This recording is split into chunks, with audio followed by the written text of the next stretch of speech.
que partir así. Estamos en los 48 caminos, en el camino número 14, vamos a ver el 14 y el 15 hoy.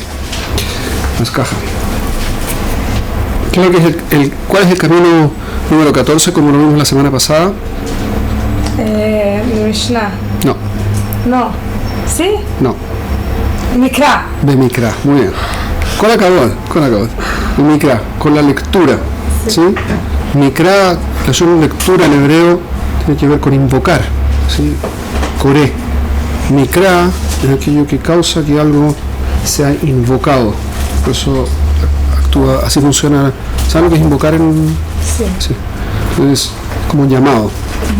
Coré, leja, significa yo te estoy llamando. Mikra, por lo tanto, es aquello que hace que yo llame, porque hace un causativo. La semana pasada estuvimos viendo un poco respecto de cómo funciona. Si no, ahora voy a ver una segunda versión del mismo concepto, solamente para apuntar al Rav Noach. Cuando hablaba de esto, voy a hacer lo que decía el Rav Noach en este momento. A todo esto recuperé mis datos, así que recuperé mi computadora, así que ahora puedo anoche, así que no es que... Ok, haz caja. El Rav Noach, cuando hablaba de esto, decía lo siguiente: cuando nosotros tenemos que leer, la lectura incorpora todo lo que llamamos el Tanaj. El concepto de Mikra, ¿a qué se refiere? Mikra es el Pasuk, también lo llamamos Pasuk. Y los Psukim están referidos a tres textos, lo que llamamos el Tanaj: Torah, Nevi'im y Ktuvim. Torah, eso es los 5 libros de Moshe, ¿sí? Bereshit, Génesis, Shmot, Éxodo, Vaikra, Levítico, Bamidbar, Números, y Devarim, que es Deuteronomio. Los 5 libros de Moshe. Estos 5 libros, según nuestra tradición, son los 5 libros que escribió Moisés, por eso se llaman los 5 libros de Moisés. Están aceptados de esta forma por la tradición cristiana en todas sus vertientes y por la tradición musulmana en todas sus vertientes. Que lo que venimos a decir es que todo el mundo que se supone que acepta que Moshe recibió la Torá en el Sinaí son todos los cristianos, todos los musulmanes y los judíos. Curiosamente. Yo creía que los musulmanes tenían una parte cambiada. Los musulmanes dicen que vienen los cristianos y agregaron los evangelios y las cartas y los escritos, ¿sí? y otros textos. Y eso lo cerraron, que lo que es la Biblia, el concepto de Biblia, biblos en griego, de donde viene la mayor parte de la tradición cristiana. Biblos significa libro. El libro se refiere a la Torá. La Torá de ellos, que es de origen cristiana, toda su segunda mitad es de origen cristiano y la primera mitad es la Septuaginta, que es una versión de traducción que hicieron los sabios en Alejandría, ¿sí? Por mandato del rey en ese tiempo, que también estaba traducido al griego. Entonces toda la Biblia es una traducción al griego del Antiguo Testamento más una parte del Nuevo Testamento que también estaba en griego, que era el idioma cultural de la época, es como el inglés de hoy. A continuación vinieron los musulmanes en el siglo VII, a mediados del siglo VII, y compilaron el Corán. El Corán dice que acepta, ¿sí?, todo lo que dice hasta la Biblia, completa la Biblia, y agrega otros tantos tomos que fue lo que escribió Muhammad. Sí, supuestamente lo escribió Muhammad, lo dictó Muhammad no sabía escribir, cosa que es curiosa también. Son cosas de religiones, ¿no? Cosas que pasan. Entonces, Muhammad no sabía escribir, así que le escribieron los versos del Corán, ¿sí?, las sharias. ¿Sí? ¿No he escuchado hablar de las sharias? Las sharias son Corán, perdón, las sharias son las que componen el Corán viene la Shon Licro Corán es de Kuf Reish, ¿sí? Nun, que es la derivación que ustedes saben en hebreo, que cuando hay en el Shoresh hay una Aleph, a veces cambia por Yud, a veces cambia por Vav, a veces cambia por Nun. Así que Qur'an significa lectura. Es lo mismo que Mikra, ¿ok? Pero ellos vienen a decir exactamente lo mismo. Nosotros teníamos todos nosotros y después nosotros nos descarriamos, como dicen los cristianos, y producto de que nosotros nos descarriamos vinieron los cristianos, y los cristianos se descarriaron, y producto de que se descarriaron los cristianos, entonces viene el Corán, y el Corán es como la última profecía, ya no hay más, caja, hasta aquí, ¿sí? Pero eso implica que tanto los cristianos como los musulmanes, en el fondo dicen que el primer testamento, vamos a ponerlo así, el primer testamento es válido y lo recibió Moshe en el Sinaí. Interesante. Pero no creían que en la queda de Yitzhak no fue una queda de Yitzhak, fue una queda de Ismael. Eso aparece en el Corán, pero no aparece en el... Esto viene tipo... Hay muchas cosas que hay que conversar al respecto y que no es tan trivial, pero eso son relaciones comparadas, no es parte de nuestra temática de aquí, ¿ok? Igual interesante, vale la pena que lo lean en algún momento. Así que todos ¿cuántos son los musulmanes en el mundo? Muchos. 1.400 millones. ¿Cuántos son los cristianos del mundo? Muchos. Más o menos 1.300 a 1.400 millones. O sea que estamos hablando de casi 3 billones de personas, 3.000 millones de personas que creen, más o menos, que creen que la Torá la entregó Moshe. O sea, la mitad del mundo, un poquitito menos de la mitad del mundo, somos más o menos 7.000 millones, un poquito pasado a los 7.000 millones. Así que 3.000 millones de personas en el mundo creen que, en principio, supuestamente, creen que Moshe recibió la Torá en el Sinaí. ¿Por qué? ¿De dónde viene? ¿Qué es lo que decimos nosotros al respecto? No, estamos hablando de Torah Shebichtav. Okay. Estamos hablando de Torah Shebichtav. Entonces, lo primero que hay que entender es que, independiente de cualquier otra cosa, primero que nada, este es un texto que ha hecho un impacto gigantesco en toda la sociedad, no solo occidental, oriental también, porque el mundo oriental incorpora a los musulmanes, y los musulmanes, como vemos, salieron porcentualmente muy fuertemente de acá. Así que la Torá, como sea que sea, ha producido un impacto gigantesco en la humanidad. También la visión ética, moral, ¿sí?, del mundo oriental ha estado impactado por la Torá, ni que hablar Occidente.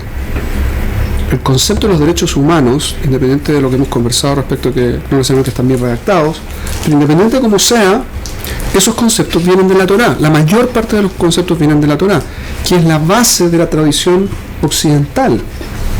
El valor de la vida, el valor de la paz, la búsqueda de una paz a nivel mundial, son todos valores que aparecen en el Antiguo Testamento, aparecen en el Tanaj. Voy a referirme a partir de ahora solo al Tanaj. Antiguo Testamento me pone un poco nervioso, así que voy a poner solamente Tanaj, ¿ok? Pues Tanaj viene de la sigla en hebreo Torah, ¿sí?, primera letra, ¿sí?, el Rosh Tevot, la sigla de las primeras letras de las palabras Torah, ¿qué significa Torah? ¿Qué significa? Algo que ver con la enseñanza, de la Shon Orah. ¿Qué significa Orah? Enseñar, ¿no? Enseñanza. Torah tiene que ver con una enseñanza. ¿Qué tipo de enseñanza es? ¿Técnica? No. ¿Social? Todo, abarca todo. De vida. Es Torah. La Torah lo llamamos Torat Haim, que es la Torah de la vida, ¿sí?, y por lo tanto es la enseñanza de cómo se vive. ¿Ok? Este es el concepto básico. Después de la Torah es la versión más pura de todo el concepto, de la tradición. Y la Torah, después de la Torah está Nevi'im. Nevi'im son profetas, literalmente la palabra Nevi'im significa profetas, e incorpora todo el periodo que va desde Yehoshua, que fue el que continuó la historia desde después de Moshe, ¿cierto? Cuando termina Devarim, entonces Moshe inviste a Yehoshua como el líder de Am Israel, y muere Moshe, inmediatamente el mismo día muere Moshe. Entonces Yehoshua, después del luto de 30 días de Am Israel por Moshe, Yehoshua lidera el proceso de ingreso a Eretz Israel durante el tiempo que duró vivo, ¿sí? Que fueron 14 años si mal no recuerdo. Después de eso, muere y vienen los Kenim. ¿Cuánto duraron los Kenim? Hasta el Beit HaMikdash. No, un año. El año que murió Yehoshua fue el año que murieron todos los 70 sabios del Sanedrín y se tuvieron que renovar. Después de eso vinieron los Shoftim. Los Shoftim son los líderes que correspondieron a líderes militares, pero también los líderes que los jueces, porque juzgaban al pueblo y se preocupaban de que todo Am Israel funcionara. Si no recuerdo son 13. Después de eso termina el proceso de los jueces con los últimos dos jueces son, ¿quiénes saben ustedes quiénes son? Esto lo vamos a ver en fuentes cuando corresponda. Voy a tratar de avanzar un poco más rápido porque si no vamos a llegar a verlo. Shmuel es el último y el primero de los que se llaman los profetas. Todos los Shoftim eran profetas también, pero su rol fundamental no era como profeta sino como juez. Por lo tanto se llamaban Shoftim. Pero todos tenían profecía, curiosamente. No eran los únicos que tenían profecía. En nuestro pueblo, nuestra historia cuenta que una parte muy importante de Am Israel tenía profecía. Un porcentaje muy alto. Un porcentaje no despreciable de gente de Am Israel tenía profecía en forma continua. Creo que había escuelas de Nevi'im, ¿no? Había escuelas de Nevi'im que fueron escuelas como las que fundó Shmuel Anabí. Está escrito que todo aquel que entraba a las inmediaciones en el pueblo donde vivía Shmuel recibía profecía. Lo que van a es que todos entraban a la escuela y de ahí David tuvo profecía, Shaul HaMelech tuvo profecía y muchos otros personajes tuvieron profecía. Era un pueblo entero y de ahí después venían las escuelas de profetas. Entonces Shmuel abrió la profecía y a partir de entonces comienza el periodo de los profetas, que se divide entre los profetas mayores y profetas menores, y con eso se describe toda la historia desde Shaul HaMelech, el primer rey de Israel, y hasta la destrucción del primer templo. Más o menos unos 440 años, más o menos 450 años, una cosa así. Después de eso están los escritos. Los escritos, a diferencia, la profecía corresponde a que Dios, una persona, un profeta, voy a utilizar el lashon del Rambam para describirlo, no es la única versión, pero es la más aceptada. El profeta es una persona que se trabajó a sí mismo al punto de llegar a lo que se llama Ruach HaKodesh. Ruach HaKodesh en idioma español o en castellano significa espíritu divino, ¿okay? Espíritu santo, si quieren. El concepto de Espíritu Santo es el nivel al que llega una persona haciendo todo su trabajo interno. ¿Okay? No es un nivel de Dios, sino es un nivel de ser humano muy elevado. Punto. Ahora, Kadosh Baruj Hu a una persona de ese nivel le puede dar o no, eso es decisión de Kadosh Baruj Hu, no de la persona, le puede dar o no profecía. Y Dios decide a quién le da profecía y por qué le da profecía. Entonces hay un proceso de profecía que requiere que una persona se prepare para la profecía, esta es una condición de poder recibir profecía, y en esas condiciones Dios puede ser que le dé profecía, o puede ser que no le dé profecía. ¿Ok? Y eso tiene que ver con dos tipos de profetas, los profetas que son para cosas particulares, ya sea de la persona o del momento, y las profecías que tienen que ver con Am Israel, que tiene que ir a contarle. Un profeta que no cuenta, Dios le dice que tiene que hacer algo y no lo hace, tiene pena de muerte. ¿Ok? Así también uno que dice que tiene profecía que no tuvo profecía, ¿ok? Que se conectó con el lado negativo del cuento. Eso no es una buena idea. Entonces, ¿qué es lo que son los profetas? Los libros de los profetas son libros que nos cuentan cosas que Dios le quiso decir a los seres humanos a través de alguien que se preparó y estuvo en condiciones de decir esas cosas. La diferencia con la Torá es que en el caso de la Torá, de los 5 libros de Moshe, nosotros tenemos tradición que Moshe nunca intervino en eso. Él dijo, pero él funcionó como una especie de parlante de Akadosh Baruj Hu, no como alguien que viene a traducir algo, sino Pashut como una boca que se movía como una especie de marioneta casi. ¿Okay? Que él no metió absolutamente nada, fue lo que llaman un lente transparente perfecto. Traducía perfecto lo que decía Akadosh Baruj Hu, él no metía nada en su cosecha. A diferencia de eso, los profetas en su nivel, y de eso tiene que ver el nivel de las profecías, mientras menor el nivel del profeta, más interviene en lo que Dios quiso decir y lo acomoda a su propio entendimiento, a su propia forma de funcionar. Eso no implica que Dios no haya dicho, sino que es una interpretación específica, le da una interpretación específica a lo dicho por Dios. Y por lo tanto, tiene en alguna parte una parte de la responsabilidad de lo que sucede. El profeta, no en el caso de Moshe en principio. ¿Hasta aquí es claro? Sí, pero... Duda. Entonces, por ejemplo, lo que dije lo que dije Moshe Rabbeinu, uno no puede argumentar con que dije Moshe Rabbeinu, porque es la verdad absoluta de viene de Hashem. Porque no es que lo dijo Moshe, eso lo dijo Dios, y yo no puedo ponerme a discutir con Dios, que yo entiendo mejor que él, no tiene ningún sentido. Correcto. Pero si en caso de Ruach HaKodesh tenemos una interpretación de una persona un poco mezclada con esto, ¿entonces podríamos argumentar con alguien? No, lo que podemos decir es que el profeta nos dijo eso, y eso Dios lo quiso decir, pues no le hubiese dado profecía a ese profeta. Sí. O sea que claramente Dios sí lo quiso decir. Ahora, no tiene el nivel de profundidad que tiene la Torá. Porque, ¿cómo podemos verlo?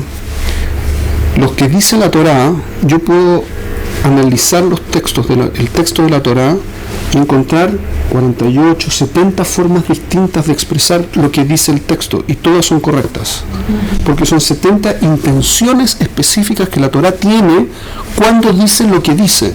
Por eso no es ningún problema que haya una persona que, un mefaresh, un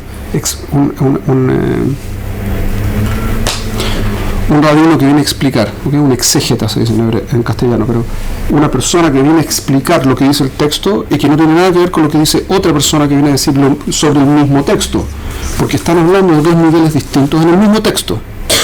Esas decenas de formas de entender el texto están todas dentro del texto, no están fuera del texto, y esto es lo impresionante, una de las cosas maravillosas que tiene la Torá. La legislación occidental viene de la legislación romana. La legislación romana viene de la legislación judía. La legislación judía se basó en la Torá, obviamente.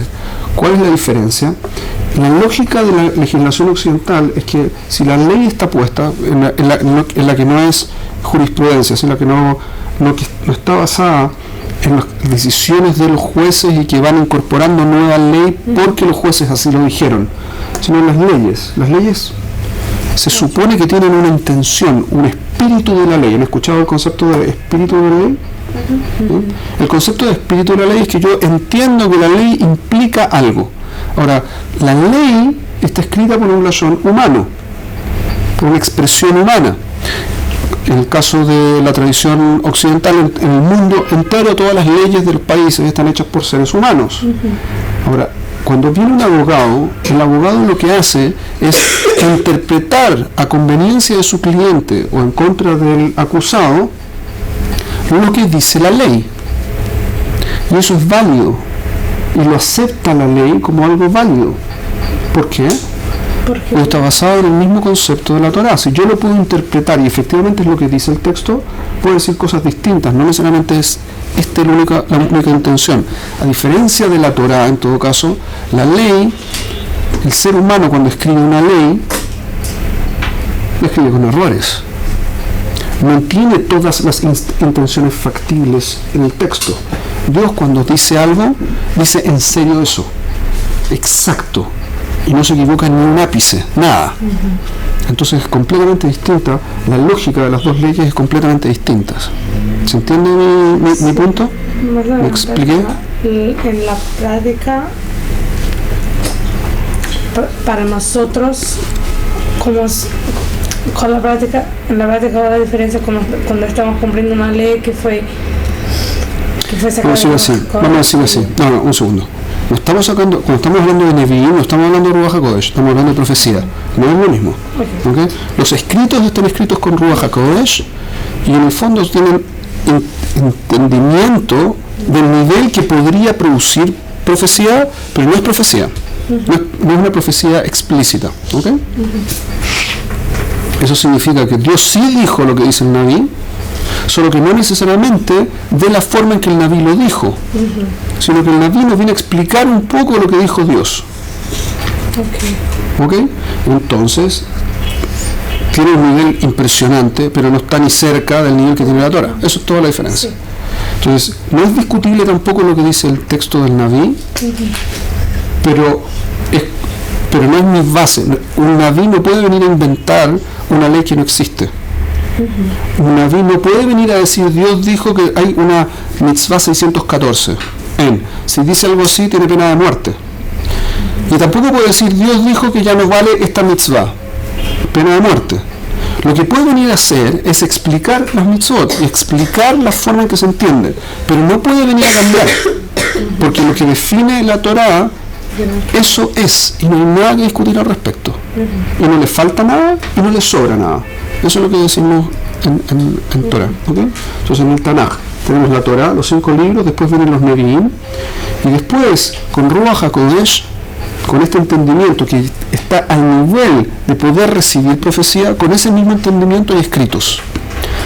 Jajamim escribieron con un entendimiento claro de cómo funciona el mundo, de acuerdo a la Torah, escribieron libros.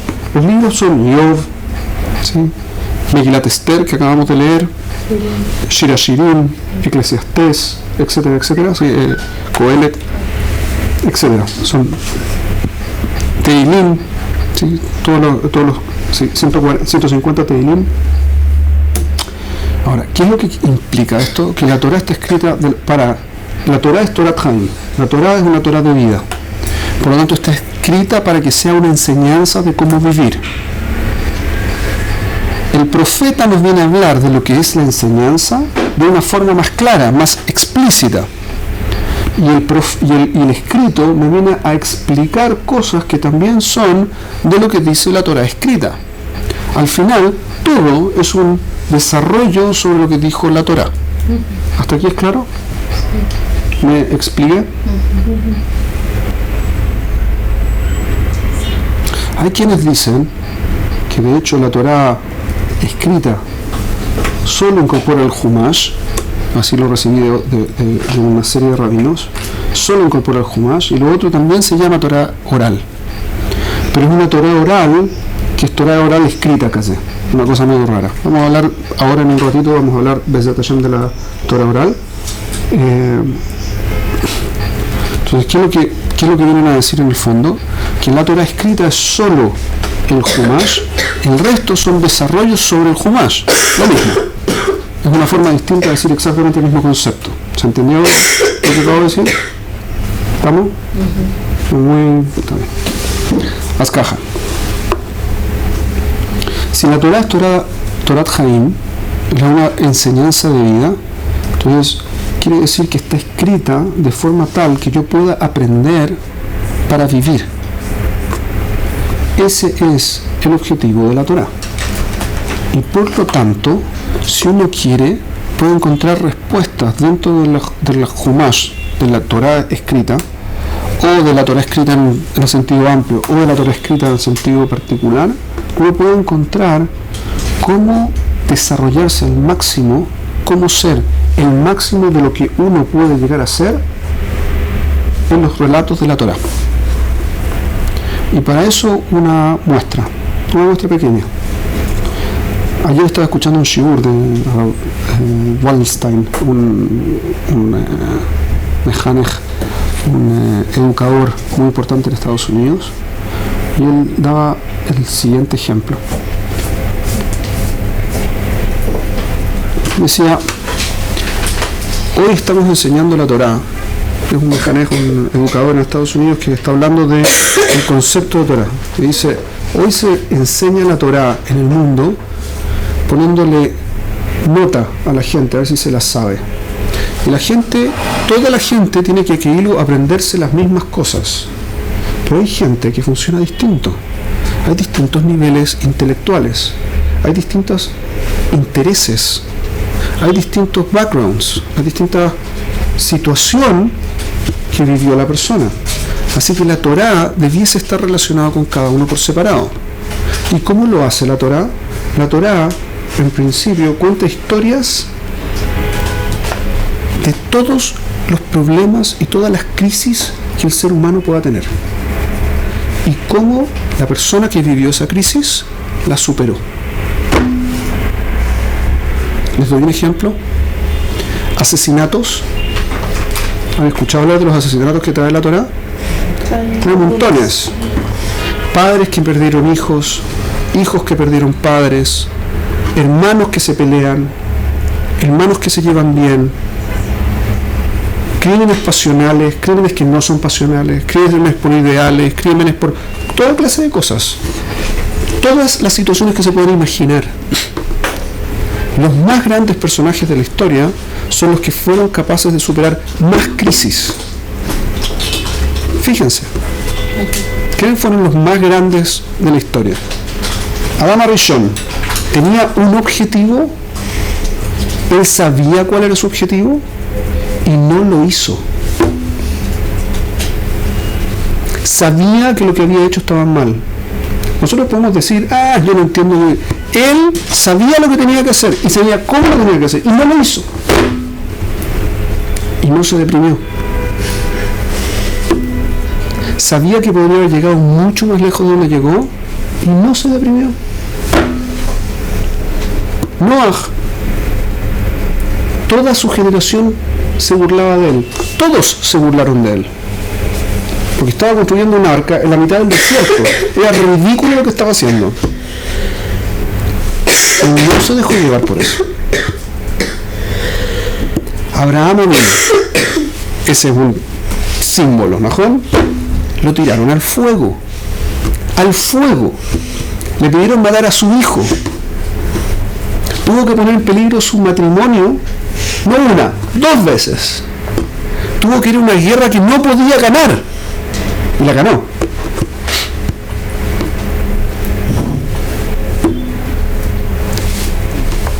Increíble. Jacob vino. Se burlaron de él, lo trataron de matar.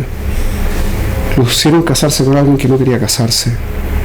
Después tuvo problemas con la mujer con la que se casó, que sí quería casarse, porque no tenía cómo tener hijos. Los hijos, sí, el suegro lo trató de matar y lo trató de embaucar y le robó y lo maltrató y lo persiguió y lo acusó. Violaron a su hija. Todos los pueblos de alrededor querían matarlo. Tenía que seguir siendo perseguido por su hermano que lo quería matar. Tuvo que vivir fuera. ¿Ustedes quieren telenovelas? ¡Para allá! No solo eso, los hijos se llevaban como la mona entre unos y otros. Tanto que le dieron al hijo que él más quería. Y no lo vio 22 años. Impresionante. Y después el hijo no se quiso quedar al lado de él. 22 años sin verlo. Lo saludó y no lo vio más hasta que se murió. Increíble. Una vida de porquería, uno diría. Pero él lo superó. No solo lo superó, fue Jacob vino. Impresionante lo que hizo. Y Yosef, y Moshe, y Aarón, Bejule, etcétera, etcétera. Todos los casos que ustedes quieran ver aparecen en el texto. Otro ejemplo cortito, con esto termino sobre este concepto. La Torá nos trae, y este es el ejemplo que traía Noah, y encuentro que es demasiado buen ejemplo para no traerlo. La Torá nos cuenta una historia que hila una fábula, ¿no? Que hila una fábula. Es la fábula, como decir así, de Adán y Javá, el Gan Edén. Kadosh Baruj Hu creó al hombre y lo llevó al Gan Edén y lo plantó allí. Y le dijo, de todos los árboles del jardín puedes comer, pero del árbol del conocimiento del bien y del mal no comerás. ¿Por qué no vas a comer? Porque el día en que lo comas, de seguro morirás. Y después dijo, no es bueno que estés solo, te voy a poner una mujer, te voy a poner un ayudante, alguien con quien puedas discutir y puedas tener que desarrollarte. Y así quedó a la mujer. Y la serpiente vino y engañó a la mujer. Y la convenció de que había un truco de por medio, que Dios sí quería que se comiera el fruto, y se lo comió. Ahora que se había comido el fruto, la mujer dijo, yo solita no me voy con mi marido, porque si no este se queda solo, y quizás con quién se casa. Más bien, hay que matar a este tipo también, si morimos juntos, con las botas puestas. Y le dio de comer al hombre. Y el hombre comió. Y vino Dios y dijo, ahora el hombre ha comido y ya adquirió el conocimiento del bien y del mal. Así que hay que sacarlo del Gan Edén, porque si no puede comer del fruto de la vida y entonces no va a morir jamás. Rav solía preguntar, ¿por qué puso Dios el fruto, un fruto que era apetecible, que podía entenderse que se podía comer, que era justo la intención, lo pone lindo y agradable en la mitad del Gan Edén? Dios nos puso una trampa. ¿Es una trampa? ¿Dios hace trampa? Si Dios hace algo que parece que es para comerse, en principio tendría que poder comerse. ¿Y por qué no se puede comer? Y la segunda pregunta que hacía era, en consecuencia, digamos que se hubiese podido comer. ¿Cómo si se hubiese podido comer?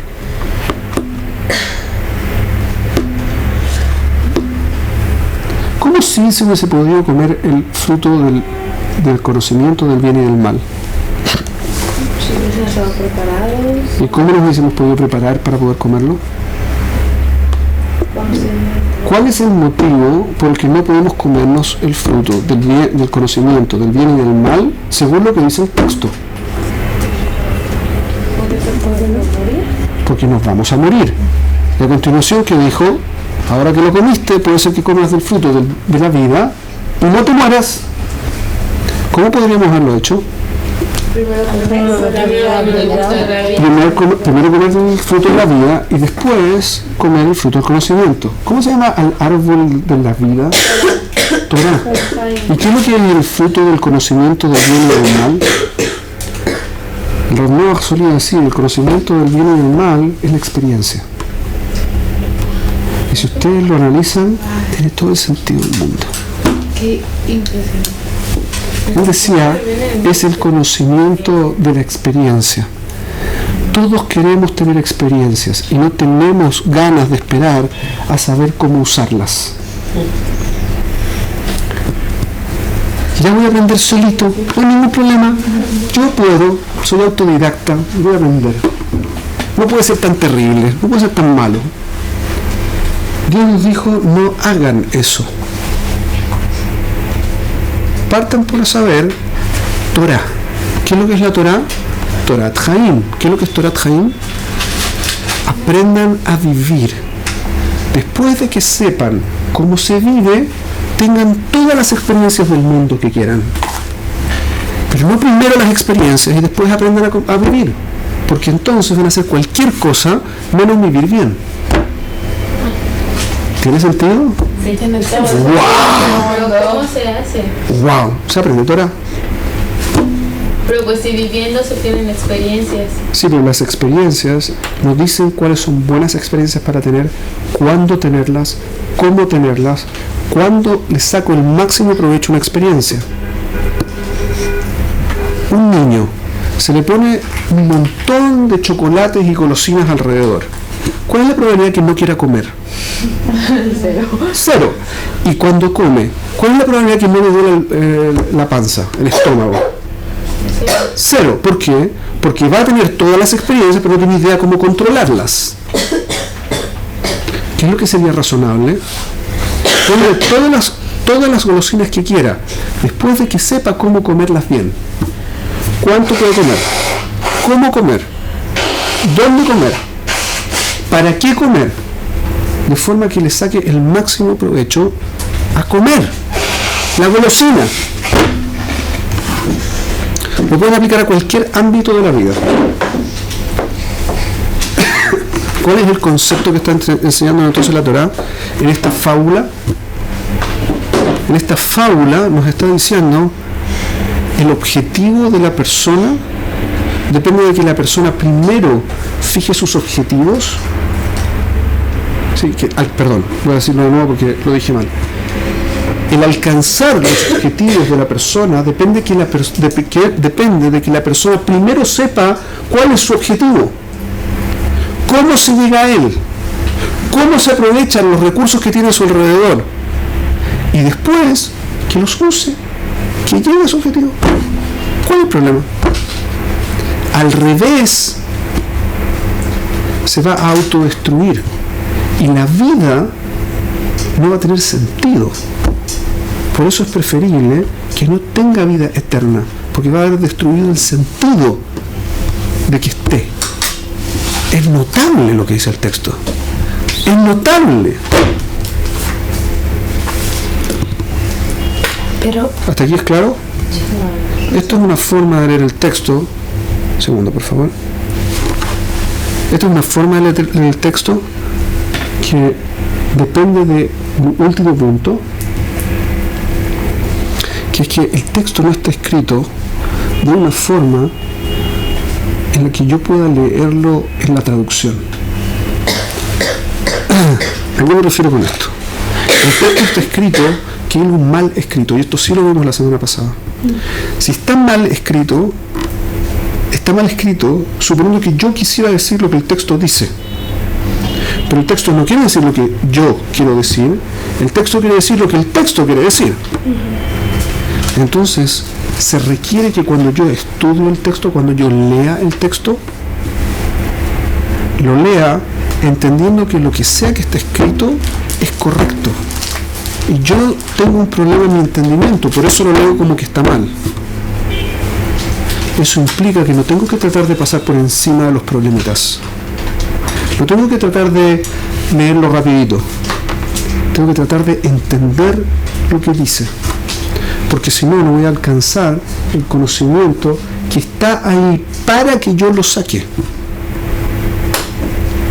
Es conocimiento de cómo enfrento mis problemas del día a día.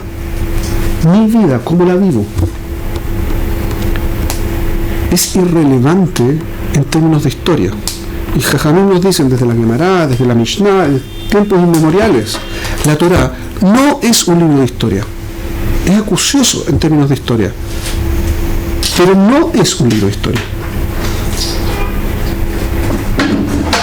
Por ejemplo, la Torá dice, ahora que estamos acercándonos a Pesaj, la Torá dice que ¿cuántos años vamos a ser esclavos? 400 años. ¿Sí? En Beit Penabetarim dice el pasuk, 400 años, date da, ¿cierto? De saber sabrás que esclavos serán tus hijos, que tus hijos serán extraños en tierra que no es de ellos, y los esclavizarán y los humillarán, y yo también juzgaré al pueblo que los subyuga y saldrán con gran rejush, con gran botín. 400 años. Dice el pasuk en Shemot, en Parashat Bo, que estuvimos 400 años, y el pasuk siguiente dice 410 años. Y si ustedes sacan la cuenta, estuvimos 210 años. Según lo que dice el texto. No puede ser que hayan sido 400 años, porque lo que dicen los años de la gente, que para eso están los años, el año de Moshe, y los años de Aarón, y los años de Miriam, y los años de Jacob, y los años de etcétera, etcétera, están para que podamos hacer la cuenta de cuántos años pasaron entre una situación y otra. ¿Cuántos años estuvimos en el exilio? 210 años. ¿Por qué el texto dijo 400?